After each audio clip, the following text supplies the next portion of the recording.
Hello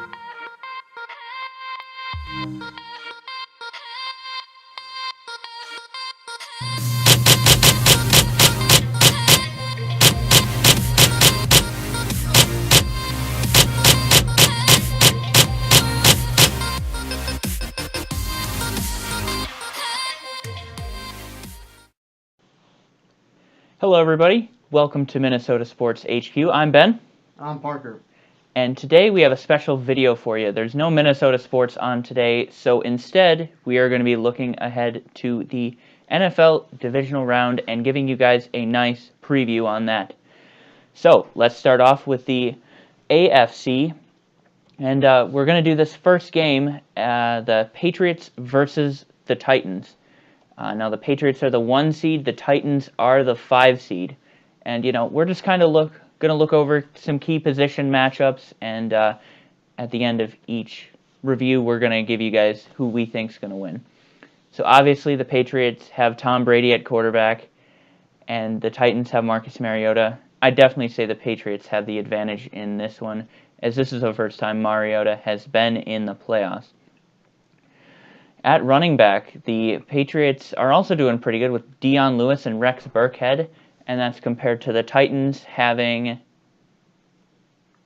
DeMarco Murray and Derrick Henry. Now, DeMarco Murray might not play his best as he's still a little bit injured, but I'm actually going to give that one to the Titans.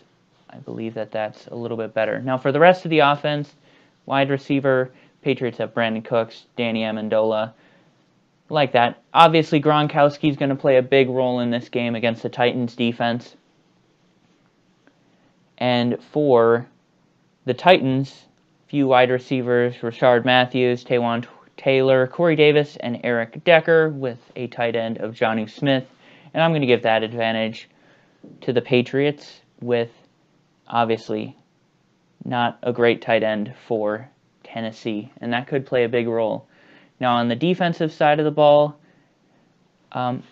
Patriots have been a little leaky lately, a lot of running yards given up, but the Titans, not too many names on that side of the ball, and I'm going to give that advantage to the Patriots. Now, Parker, who do you think is going to win, Patriots or Titans? Well, honestly, we're talking about the Patriots here. Now, I'm going with the Patriots. Tom Brady and the head coach, forgot his name. I don't really care either. Skull Vikes. But with those two at the helm, the Titans stand no chance. They don't have the experience either. So my vote, Patriots. All right, guys, and I am going to have to agree with that. Strong words for the Patriots from Parker, and I agree with him. Now let's get to the next game. We have the Steelers versus the Jaguars. Now the Steelers are the 2 seed, and the Jaguars are the 3 seed. Jaguars did not play very well in their wild card game against the Bills, but they beat Pittsburgh in Week 5 at Heinz Field, so that could be interesting. Now, let's look at the quarterbacks first. Obviously, the Steelers having Big Ben for about 10 years now. He's a very good player. The Jaguars have Blake the Snake Bortles at the helm. Not the greatest, but, he gets the job done with how good the Jaguars' defense is. So I'm going to give the quarterback advantage to the Steelers. Now we'll look at the running backs. Le'Veon Bell versus Leonard Fournette. I'm really excited to see these two face off. Le'Veon Bell's going to have a tough time against this Jacksonville defense. But Leonard Fournette might have a really good day against the Steelers' defense. So I'm going to call that one even. I really can't decide.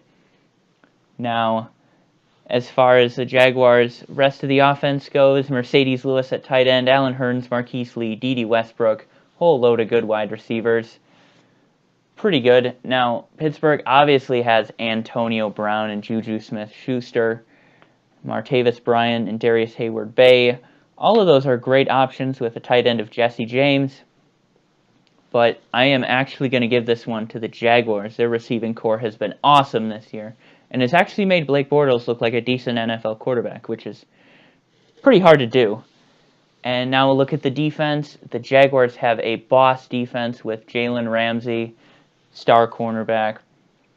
Steelers lost Shazier about halfway through the season, so I'm going to give the defensive advantage to Jacksonville. Now, Parker, who you taking, Steelers or Jacksonville?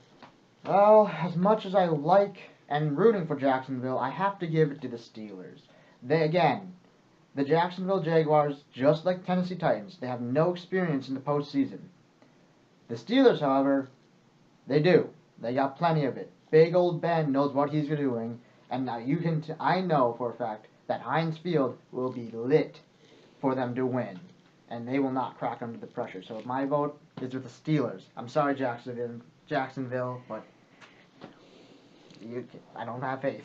Yeah, I'm actually really excited for this game. I really want to watch it. And I'm going to go with Jacksonville here. I really think that their defense will carry them. It's going to be a good matchup. I think Antonio Brown is going to be facing off against Jalen Ramsey, and that could be interesting. But if the Jags get a few picks, few fumbles early, I think the Jags can definitely take on the Steelers, and I'm picking the Jags.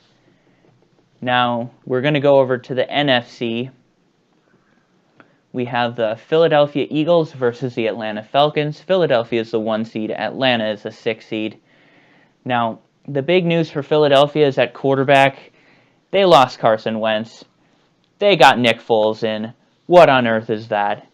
And that's why they're not even favored in this game, even though they're the 1 seed. Falcons, obviously, Matty Ice, Matt Ryan, killing it since he started, and I'm going to give that edge to Atlanta. Now, at the running back category, I mean, the Eagles looking decent with LeGarrette Blount and Jay Ajayi, and the Falcons not too shabby with Devontae Freeman and Tevin Coleman. I'm actually going to give this one a little bit to Philadelphia. Advantage. Jay Ajayi has been a monster this season, and I think that could come up big in this game.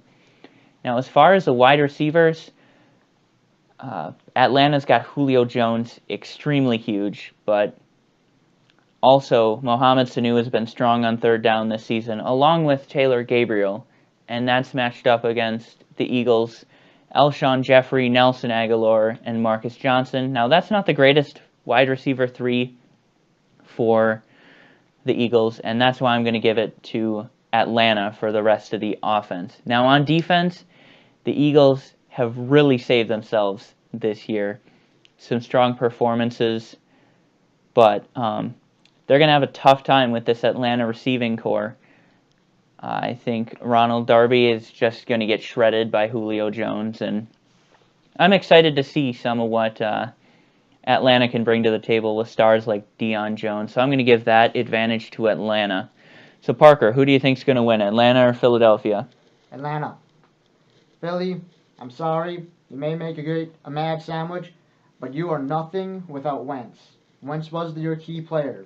He's out now with ACL. Nick Foles, I kind of forgot he was still alive, to be honest. So we all did, Parker. Granted, the Atlanta Falcons aren't so great. They have a hazard about choking, but I feel like they won't choke on this one. Yeah, and I mean, it's strange to see a 6 seed have an advantage over a 1 seed, but I mean, without the Wentz wagon at the helm, I'm also going to agree with Parker and say that the Falcons are going to win. Anything can happen. But anything can happen. It is the playoffs. And now we're going to look at our favorite matchup last, the Minnesota Vikings versus the New Orleans Saints. The 2 seed versus the 4 seed. Minnesota's the 2. Let's go at home. And let's look at these quarterbacks. We got Case Keenum versus Drew Brees. Now, before the season, this would have been a landslide. Drew Brees all the way over Case Keenum. But Case Keenum has looked good. Insanely good with our offensive coordinator at the helm. I mean, he has played out of his mind, especially not giving up turnovers, which is huge. And that's what we didn't have last year with Sam Bradford. Sam Bradford fumbling the ball, interceptions all across the board. And Case Keenum keeps that ball safe. But I'm still going to give the advantage to Drew Brees on this one. I mean, he's just, what can you say about Drew Brees? He's elite. And now we'll look at the running backs. If only the Vikings had Dalvin Cook right now, and I'd probably pick them. But Latavius Murray and Jerick McKinnon aren't half bad themselves, but I mean, the duo of Mark Ingram and Alvin Kamara for the Saints have absolutely killed it this year. And I'm really excited to see what the defense can do to shut them down. But I'm going to give that advantage to the Saints. Now, a look at the wide receivers. I think Minnesota just takes it on this one. But if the Saints still had Brandon Cooks and he hadn't left for New England, I might have had to say something different. But right now they have Michael Thomas, Ted Ginn Jr., and Willie Snead IV. Not great, but I mean, Michael Thomas is really going to have to carry them this game if they want to compete with the likes of Adam Thielen, Stephon Diggs, Jarius Wright, and Laquan Treadwell. And I think an even bigger advantage the Vikings have is at tight end Kyle Rudolph. Absolutely going to be insane in this game. Way better than Kobe Fleener. And I am going to give the rest of the offense advantage to Minnesota on this one. And Parker, do we even need to talk about which defense is better? I don't think we do. Minnesota killing the game. Harrison Smith. Great safety. And I mean, even Terrence Newman killing it at 40 years old. Vikings defense is definitely better. Now, Parker, big question here. Who is going to win this game? I hope it's the Vikings. Now, I say this not just because some of you viewers may say you're biased. This ain't true. This is the first time Vikings have a chance. It's the second seed in a while. First time they could possibly even make it to Super Bowl in their own state. If they make it, I'm going to be happy and mad. I'm going to be mad because I'm working and I won't be able to watch. But this is something so huge that most of the country, whose teams are already out, are rooting for us because this is something first. Now, it's different from, President Trump being elected. Republicans. But this is sports. I'm going to keep it out. But this is a huge thing, huge deal. Minnesota, they won't crack. They're not going to break. Not up north. They're not going to let some southern boys come in and kick us out. All right, Parker really favoring the home field advantage there. Skol Vikes. Skol Vikes, that's right. I mean, I'm feeling it right now. But, I mean, I'm going to agree the Vikings defense is so good. We shut down the Bears combo of Jordan Howard and Tariq Cohen. I think they got like 40 yards total in Week 17. And that was with us resting some of our starters. So I'm really looking forward to all of these games. Let us know if you think we got some stuff wrong. And we will see you guys tomorrow. Make sure if you liked this video, hit the like button and subscribe. Peace out.